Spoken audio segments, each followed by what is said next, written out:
Bonsoir et bienvenue si vous nous rejoignez sur PP Soup. C'est parti pour le point de l'actualité dans PP News. Désormais en Côte d'Ivoire, il ne sera plus possible d'inscrire un élève âgé de 16 ans s'il ne détient pas une carte CEMU. Encore moins de retirer son passeport et même impossible de candidater à un concours de la fonction publique sans ce document. Ce 30 septembre, nous avons eu à cet effet des citoyens afin qu'ils puissent nous donner leur avis sur ce sujet. Bon, personnellement, je ne suis pas contre le fait que tous ceux qui exercent des activités, que ce soit privées ou publiques, aient leur carte CEMU, soient inscrits à CEMU. Ça, il n'y a pas de problème. Mais ce que je n'apprécie pas vraiment, c'est que ça soit une obligation. Moi, j'ai ma carte CEMU, voilà. Je l'ai fait parce que j'ai trouvé ça important de le faire. Mais que ceux qui voudront le faire plus tard le fassent parce qu'ils sentiront le besoin de le faire et non pas contrainte. C'est ce que moi je peux dire. Je pense que la mesure du gouvernement, c'est un moyen de pression que tout le monde adhère au CMU. Je pense que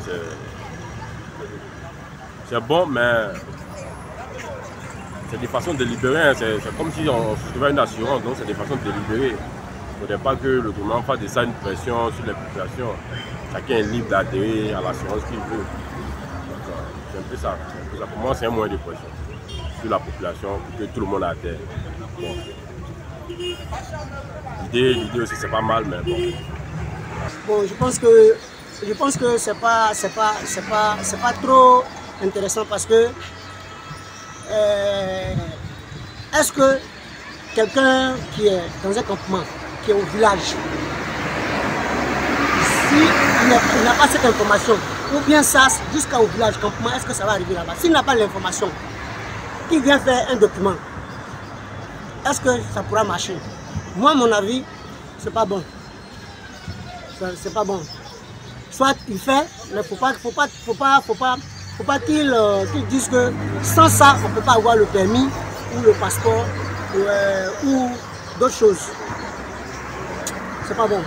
L'occupation du trottoir par les commerçants à Abidjan est depuis toujours un véritable problème.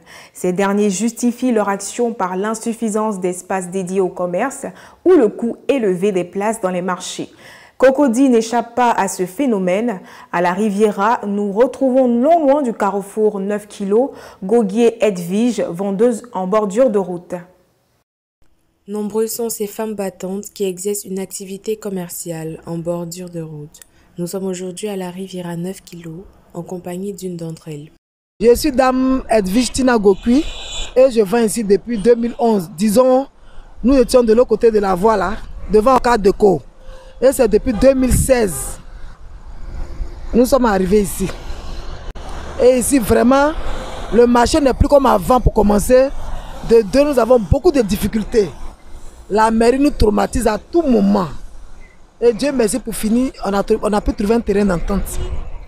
Quand ils viennent, on négocie et puis bon, nous sommes là. Mais ici, là, vraiment, on vend de manière conditionnelle, c'est-à-dire, on vend, nous sommes conditionnés. Puis ils ont dit à la longue, ils vont faire un échangeur ici. Donc, ils sont venus nous recenser depuis 2018. Ils ont commencé même à nous dédommager. Mais nous autres, on n'a pas encore reçu pour nous. Donc nous sommes là. Quand plus les fautes, on s'abrite. Vous voyez la pharmacie, les magasins, c'est là-bas qu'on s'abrite. Donc c'est un peu ça. La vente à tickets représente son activité commerciale depuis plusieurs années et ses prix varient de 200 francs au prix de 1000 francs.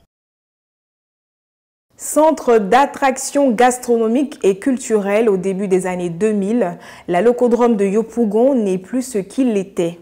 Et ce n'est pas Madame Bléoué qui dira le contraire. Elle demeure l'une des dernières vendeuses à avoir participé à l'inauguration de cet espace. Benguier Jean-François et Robert Bassenga pour un reportage. Nous sommes à la locodrome de Yopougon.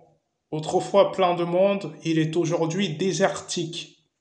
À mesure que ça va, tout change. Et puis, ici là, c'est un point de restauration. Ici, les gens viennent manger. Mais c'est mail là, c'est un peu partout. Hein.